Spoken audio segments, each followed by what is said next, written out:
Hi, Robert Vane from Q6FSA. Yesterday I promised Daniel SUCIU, I think that's probably how, SUCIU, I'm not sure how you pronounce it.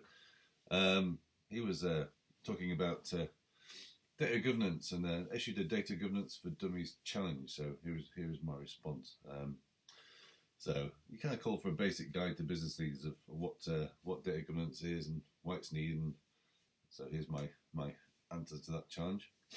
Okay, so data governance. It's all about avoiding data chaos in your business.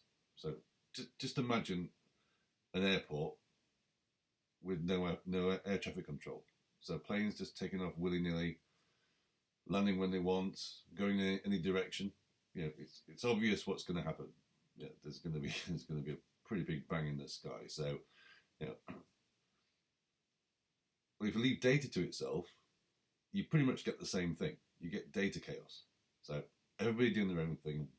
Believe me, there are millions of ways where basically people can do their own thing in the data space.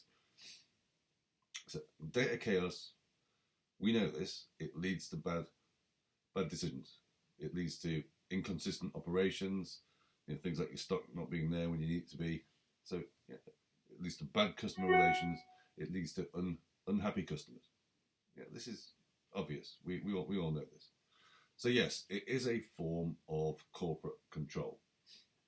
So sort of put it into a business setting. Just imagine if you allowed everybody to create purchase orders, you know, or requisitions, or whatever that process is, for any value, any purpose, and then able to approve them and get them all supplied in.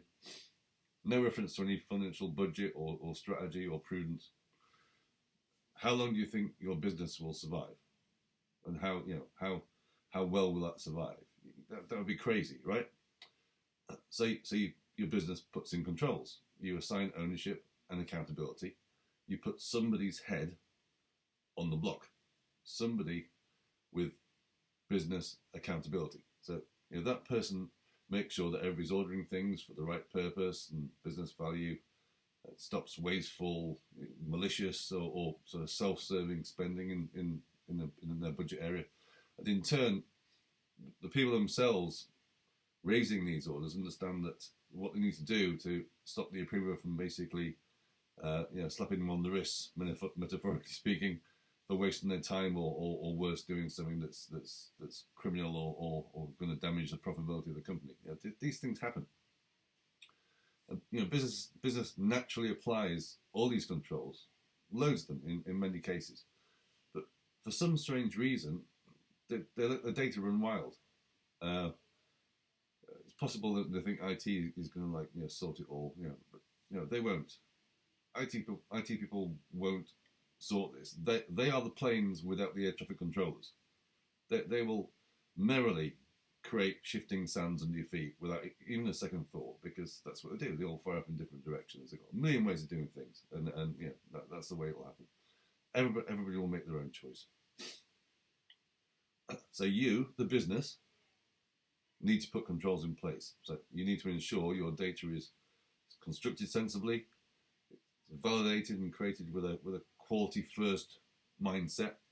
It's understood and used appropriately and consistently. It's standardized where that improves outcomes. You need to verify its context, its purpose, its need, monitor and track its compliance, report on it, discover nice stuff about its operational and strategic implications, all that BI stuff. Make sure it's stored securely and accessed securely. All these things you already do from so many other business assets. So you need to avoid data chaos, and this is data governance. And you admit it, don't do it at your peril, or you will suffer the consequences. Thanks for listening.